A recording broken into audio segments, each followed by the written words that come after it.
नाजरीन, सिर्फ ये कह देना कि PIA की बोली ठीक नहीं लगी काफी नहीं है। बोली कम क्यों लगी, ये है बड़ा सवाल। निजकारी का प्रोसेस धड़न तख्ता क्यों हुआ, ये है असल मसला। क्यों 6 के बजाय एक ही बिडर बाकी रहा? आइए इन सब के जवाब जानते हैं। ये तो आप जान चुके हैं कि हुकूमत ने 85 अरब 3 करोड़ की बेस प्राइस रखी थी, जहां से बोली शुरू होनी थी, लेकिन बोली आई सिर्फ 10 अरब रुपए, वो भी सिर्फ एक company blue world city consortium की जानिब से।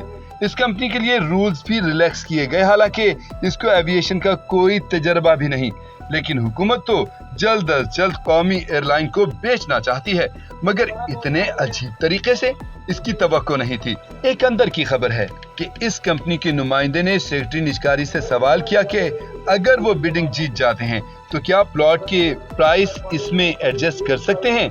जी हाँ, PIA को अदायगी के लिए प्लॉटों को एडजस्ट करने की ख्वाहिश जाहिर की गई। अब आगे चलते हैं कि 6 में से सिर्फ एक कंपनी ही क्यों बाकी रही। दरअसल जो कंपनीज इसमें दिलचस्पी रखती थी वो चाहती थी कि उनको 100% ऑनरशिप दी जाए, क्योंकि PIA पहले ही शदीद नुकसान में है। 200 अरब का कर्जा है इस पर, तो इसको मैनेज करने के लिए बैंक लोन लेना पड़ेंगे और इस सफेद हाथी को पालने के लिए बहुत कुछ करना पड़ेगा। तो जब वो 5 कंपनियां बैक ऑफ कर गईं, तो एक ही बची और जो बोली लगी उसने हुकूमत को आईना दिखा दिया। फिर एक खबर ये भी है कि शुरू से ही हुकूमत की जानिब से ब्लंडर किए जाते रहे।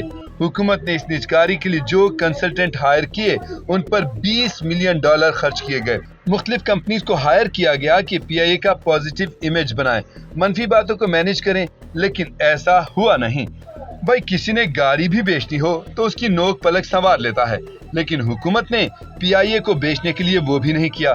सारी की सारी मेहनत और पैसा जाया कर दिया गया और ये हुकूमत की बड़ी नाकामी। आपकी इस पर क्या राय है, हमें जरूर बताइएगा।